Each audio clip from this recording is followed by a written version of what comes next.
بسم الله maanta waxaan dul taaganahay warshadiisa korta soo saar jirtay isnaay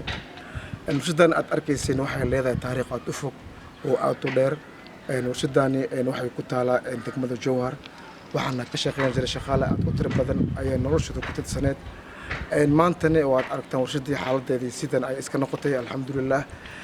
warshadani markii ay dagaalada soo ka bilaabanayeen waxay aad mid taagan oo shaqeynaysa laakiin masiibadii ayadana waxay ka mid noqotay mid qayb ka ah laakiin sida jirto warshadani way u darsatay dadka ku nool deegaankani gobolka Shabeellaha Dhexe sababtoo ah waa mid kaliya ee markaasi loo soo shaqo tagay maadaama ay gobolka ka jireen ama degmada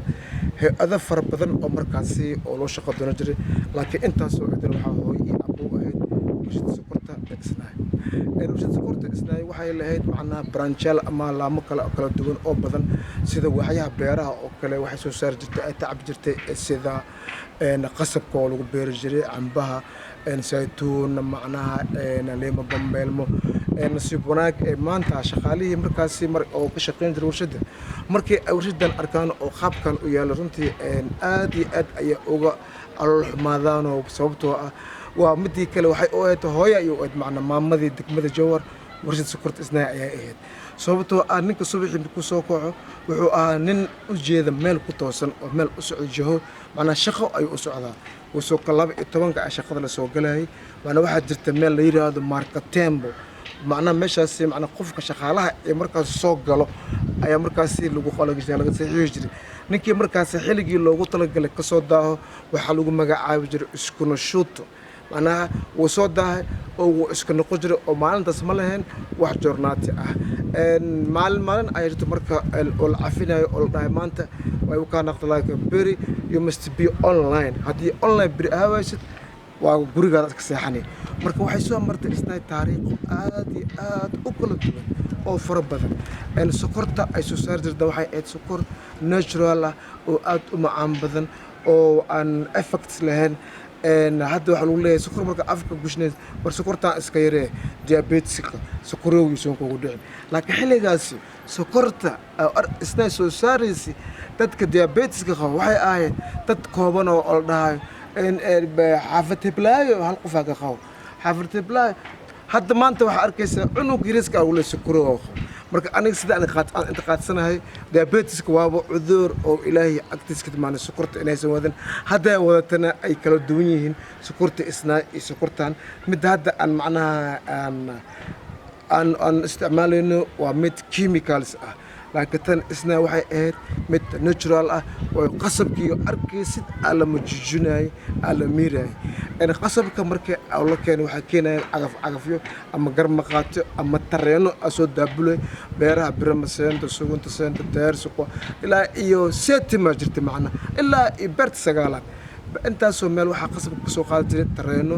iyo cagafyo oo gawaar waaweyn ku rakabiin oo yiraahdo garmaqaati markay qasabka soo qaadan ay keenan meesha aan hadda taaganay waa sida aad arkaysaan waa burburtay muuqaalkeeda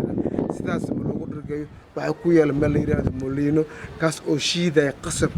qasabka kaas markuu shiido oo burburayo dhacaankii waxa qaaday tuba ay qaadayso waxa genis ma yiraahdo dhariyaha waxay leeyihiin macnaha meel ay bacdacaankii oo galaayo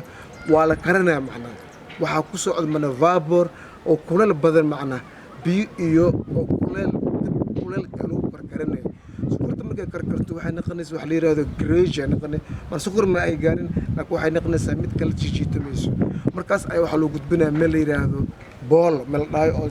lagu cadeynayo boolaha sii maraysaa way cadaanaysaa waxa la sii geynayaa meel kale oo la yiraahdo naastra markaas waxay ku dareysay qaybtii midabka ka badalneed ay ka dhigi lahayd cadaan waxay noqonaysaa marka sokor foster ah oo kala furan oo shababax oo kala daadanayso kadibna waxay u sii bixaysaa marka meel yiraahdo maqaasin sugar juniga intuu ka baxay halkii mar 50 kiilo ay ku dhaysay gab 100 kiilo gab adiga shaqo oo waxa ka socotay aad iyo aad u wanaagsan oo dadkana ay ku qanacsan laakiin maanta saana iska noqotay marka dadka qaarkiisu afmaalka ah maalmo ka mid ah ayaa waxay ku haystay macnaha sarta manaalisiibo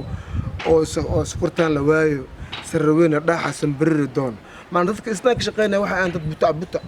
bombalayaal oo ku kusan ag shaqeey jiray maan dadkii markii arkaan markii ruushii saanay noqotay waa iska oynaayeen tani macnaha waa isnaay waxaa jirta marka biyaaso warshad kale oo dhahay ayadana waa warshadii labaad dadku waxaa iska dhahay isnaay biyaaso laba warshadee kala yihiin isnaay waxay sameynaysay sokorta biyaasana waxyaalaha carfisada barfuunka alkoholka kabaha shaambada saabuunta qubeyska kabaha dhiiqada kuraasta lagu fariisanayo xataa jirgaano marka magaalada washington magaalada aad ay iftiimaysay macnaha bilsamaadkii aad ay qurux badan waxay magaalo loo soo shaqo doonto waxbarasho loo soo doonto waxay eedsnaay jaamacad loo soo shaqo doonto xataa waxaa lagu sameeyay dadka macnaha dugsiyada farsamada ka soo qalan jibay isnaay waxay u imaan jireen practical si ay ugu sameeyeen waxay leedahay qayb badan oo laab ah oo laboratory ah oo wax lagu baaro qasabka marka la keeno intaan la shiidin ka hor ama la soo shafinba waxa laga soo qaaday dhacankiisa markii analysis lagu sameeyay kadib aan la dhigay qasabkan waa caafimaad qaba waxa laga sameeyay qasabkan waa jirnaa yaa la marka alxamdulillah maanta waqtiga aan taaganahay hadda warshadii waxay noqotay saan iska waa miskiinay noqotay idaaba oysi warshadu waa oysi in badan oysi waayo waa la tumuga ka batay ilaa ay hadda waa la garaacayaa warshada tumuga ku socod ma la dhaafooyo ilaa ay hadda way socota 91 up to now howl ayaa ku socota laakiin waxay aad warshada midda kali ay ku tirsanaayeen dadweynaha ku dhaqan gobolka Shabeellaha Dhexe gaar ahaan degmada Joor marka intaas ay maanta aan warbixintan ku soo koobayna assalaamu calaykum waraxmatullaahi tacaala wa barakaatuh